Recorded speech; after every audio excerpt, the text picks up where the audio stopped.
Alright, it is time for day 7 of our Hoarder Sal. Today is going to be the most true to the name of any day so far, because I am actually going to just be playing Gun Shooter Man. We're going to look at enemies, hold down both triggers, we're going to wear Legendary Hoarder. I'm actually going to use all the equipment we've gotten so far. And we're going to start the day by getting an Orc from Tina DLC, since we do have the DLC done. And then after that, I'm going to head over to Lilith DLC so that we can get a Topnia farm unlocked, because I have not done a whole lot of Topnia spam with Orc and Grog. So I really want to try that out, because I have not really fully done it in a playthrough before, and I'm sure it's insanely OP considering it looks like it is. And I might use it for DigiPeak because that'd be pretty funny. So yeah, let's get that Orc and then push Lilith DLC. Grab Murderland's Temple from Moxie. It feels a little weird that you have to unlock it this way, but also I guess it's a way to make sure players know that the map exists, so I kind of get it.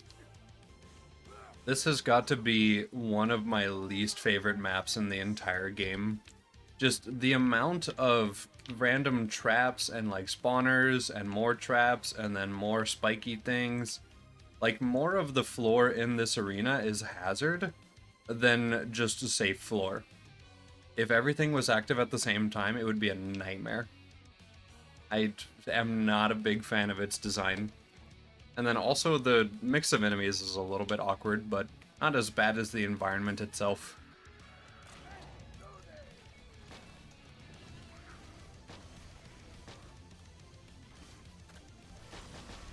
Imagine if I accidentally had backed up into that or something.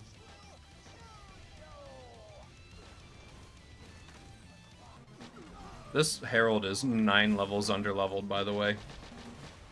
You'd never be able to tell because my name is Sal.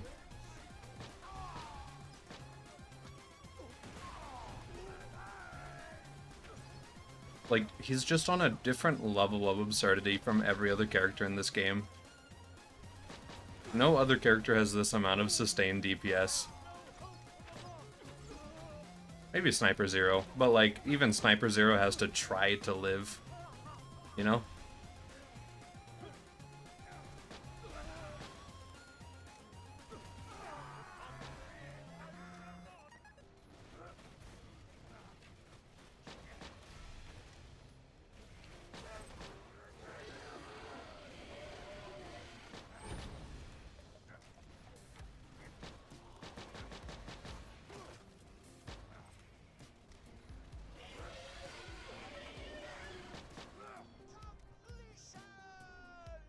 Finally.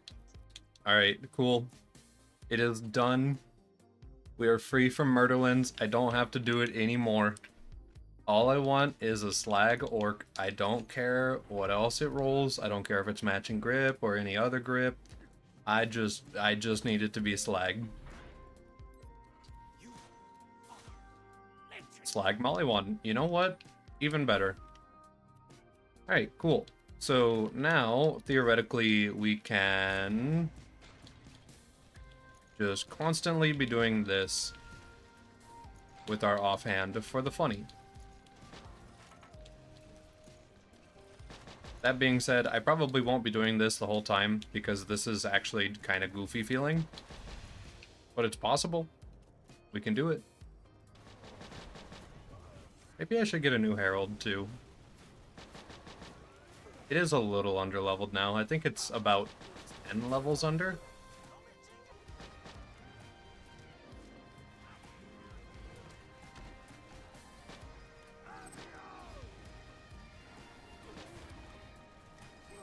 Go ahead and just get rid of everybody real quick. Alright, level 68. It's got accuracy prefix or a recoil reduction, whatever stock does. Yeah, I think it's recoil reduction. And matching grip. It's good enough. Definitely good enough for what we're doing. The health bar moves a little bit faster now. Alright, there we go. Problems removed. Even just the grog itself is killing people. Okay. Well, there we go.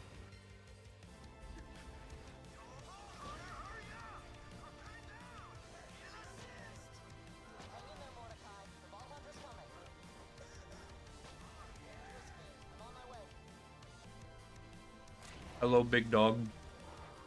I'm sorry, big dog. Relic. I don't even need the relic. I just wanted to say hi.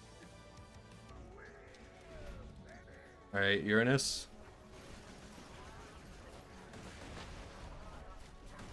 Oh my goodness.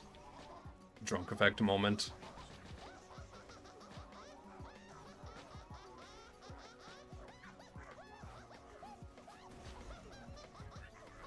Yeah, okay.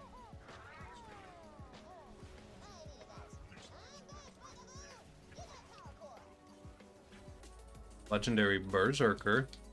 I'm never going to use this, but the cooldown fire rate melee. Maybe if we do a funny little melee build at some point again in the future? I don't know. I don't know if it's worth it just for that little bit of extra melee damage on there. Probably a Gunzerker for the duration. And then, yeah, it also gives movement speed, reload, and melee. Yeah. Yeah, no, Gunzerker will just do better for us. But yeah, it is good for speed because of that little bit of a buff and stuff.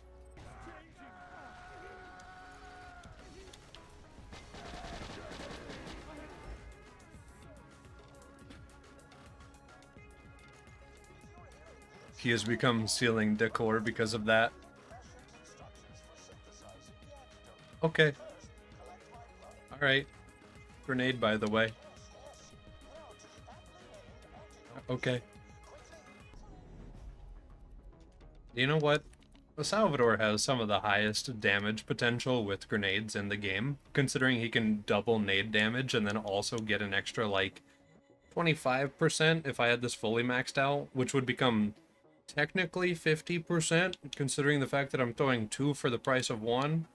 So that's, like, a lot of extra grenade damage, theoretically. Sal is just the best at everything, is what I'm trying to say here.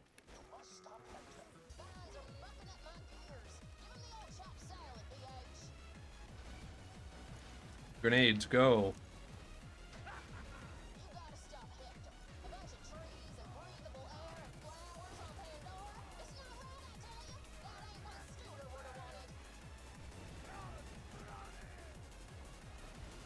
It's just... yeah. Just, yeah. Hello, Hector. Eat nades. Okay, relax a little bit, though. It's crazy that this isn't dealing more damage, actually, now that I'm looking at it. Let's just do that. Okay.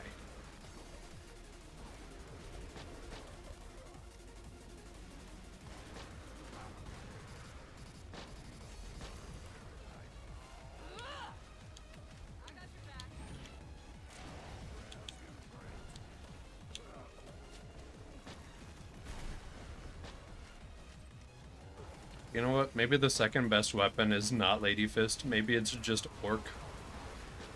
Apparently, stacking Orc and Grog is just the peak of Sal gameplay.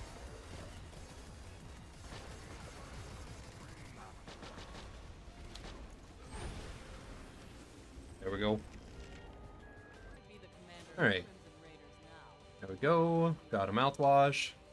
And now we talk to Vaughn. Alright. So, Hunt is Vaughn. We don't need to have this quest. The sandworms all have a 2% chance to drop a toothpick and a retainer, apparently. But the sandworm queens have a 20%. So it just makes it a little more convenient feeling.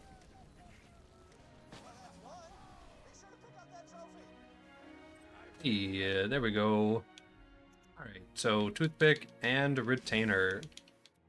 Now we can go ahead and keep these glued to the character. And go ahead and just put up our dukes and go fight that giant funny worm boy.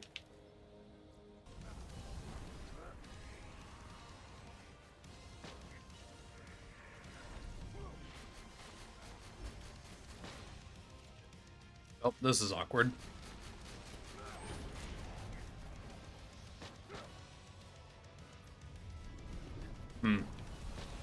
Maybe I can just DPS it out. Hold on.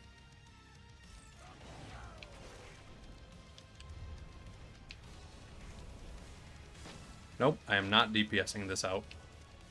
Kept half his health down. Okay, there's still hope.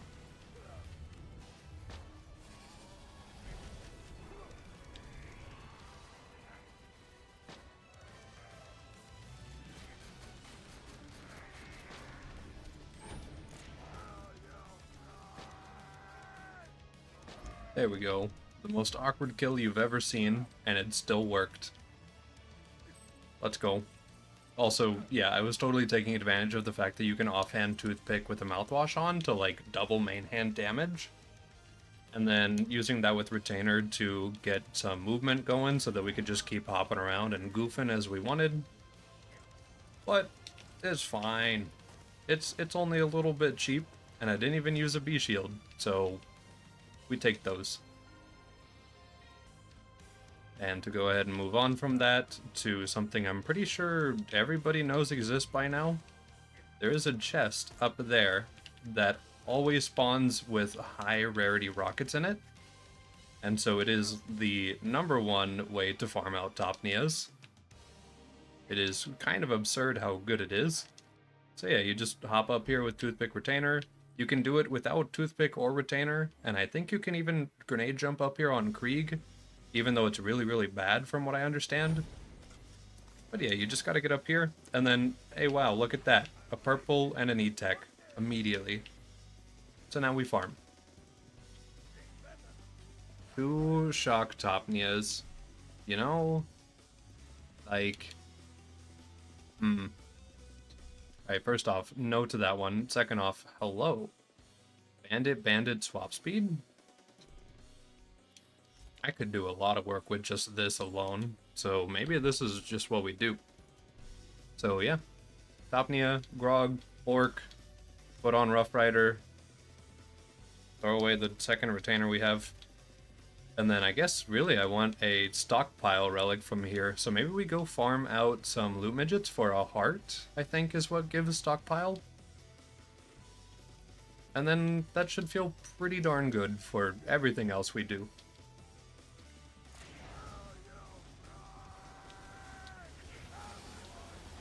And now we just kind of...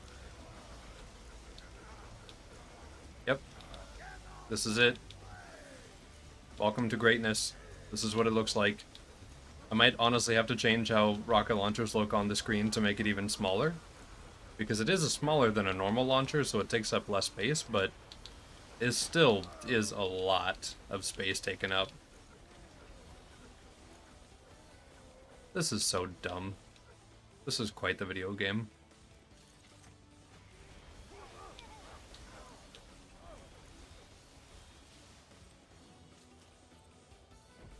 I think the part that messes me up the most is the fact that this is technically one life viable. I think you'd be allowed to do this in one life. Oh, it's bloods. Okay, so a blood with launcher stockpile. Gotcha.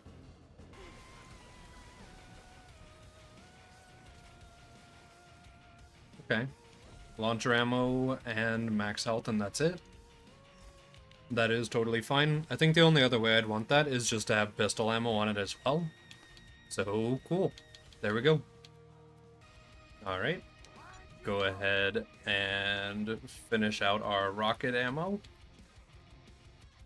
Kind of be sad because I could just, you know, I'm so close to finishing these two.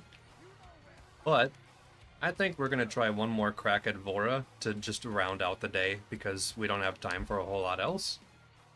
And it'll probably go poorly, but it's funny, so why not? Also, I think some people might be a little bit confused about what Hoarder Salvador is. Because, I mean, realistically, all that Hoarder Salvador is just a dude who shoots a lot. And it doesn't necessarily mean that I'm going to use one specific type of weapon. I have been crutching on the Herald, that is totally fair. The Heartbreaker I've also been crutching on as well. But assault rifles do not make a Hoarder Sal. It's just 5 shots or 6, and then kind of just inconceivable. I could put a point and filled to the brim to, like, help the class mod along, but even that's not necessary. You're just a guy who shoots a lot. That's all the build is. You just hold shoot, and then you look at enemies, and then they kind of just go away, usually. I will be using a chopper. I've seen the Leadstorm recommendation. Leadstorm, totally down with trying that. That sounds silly. Probably can't use it with an amp shield because I'd want to use it with Inconceivable though. So might not perform as well as we'd want. And then Shredifire, something like that. I would have to fight Hyperius probably a good handful of times to get one to even drop, but that is a good idea as well. Totally fair. We'll just kind of see how those go if we manage to pull them off. I'm definitely going to be trying to do that. But for right now, funny Vora, man.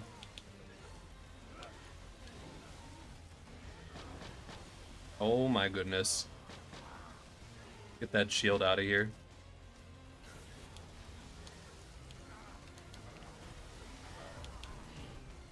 Well, So about that not wanting to run an absorb shield because I thought it'd be funnier to just, you know, have Inconceivable constantly up. It looks like that was a poor choice. Kind of wish he would spawn some midgets in.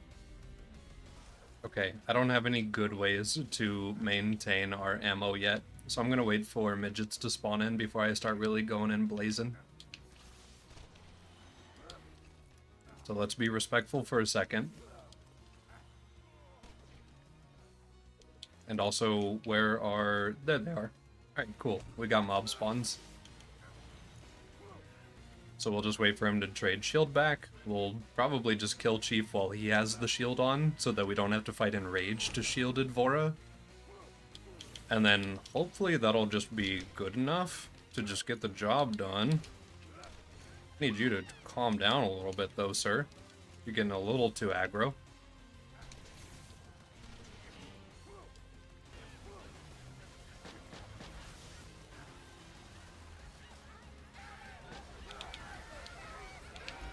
There we go. Fire rate is plenty high.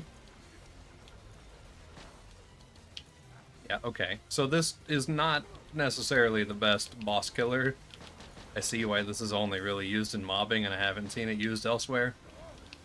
But it's so funny though. We might go a little safe and just go back to playing Harold Grogman.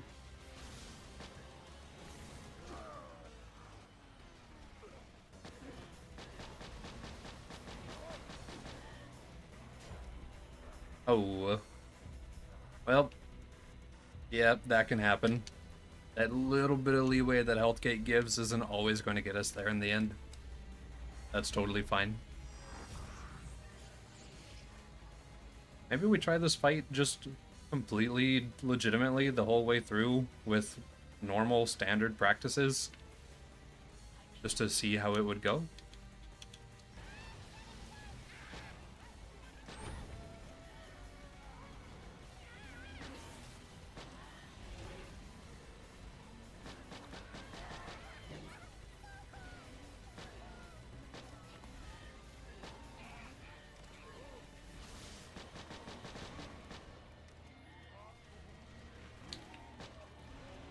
Alright.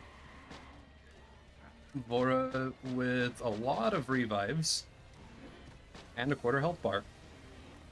That's a lot better than last time.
There we go. Alright. Bora is down. Now, we totally ended up crutching on traditional Sal gameplay, but Topnia, like, did work a little bit. It didn't do as much work as just running a Herald, which, like, who would have guessed we figured out what the meta was years ago. But there we are. We could use the interfacer. It is a classic item. We could just return to Monkey entirely. And just run only Heralds and interfacers. Although it's non-element. It's still fine, it's an interfacer, let's be honest. And there we go. Right, so yeah, next time we will probably just abuse Topnia, Grog, Orc, and just go stomp the rest of the DLCs that are left. Even, actually, I might not even do that. Although it's only Torg and Pirate left, so we might as well. So yeah, we'll stomp out Torg and Pirate really, really fast, and then probably do a little bit of some Digipeak. And then whenever we hit OP10, we will try out Leadstorm, we'll try out a Chopper. If I can get my hands on a Shreddifier, we'll do it, but that's going to be a big if, honestly. And then, yeah, that's kind of it. Also just realized we fought that whole fight without swapping over to Sheriff's Badge, so that would have helped out a lot, and also probably drained a lot of our ammo. So, give or take there. And, yeah, next time we'll just do a bunch of rolling, and then get OP levels and do the stuff. Day 7.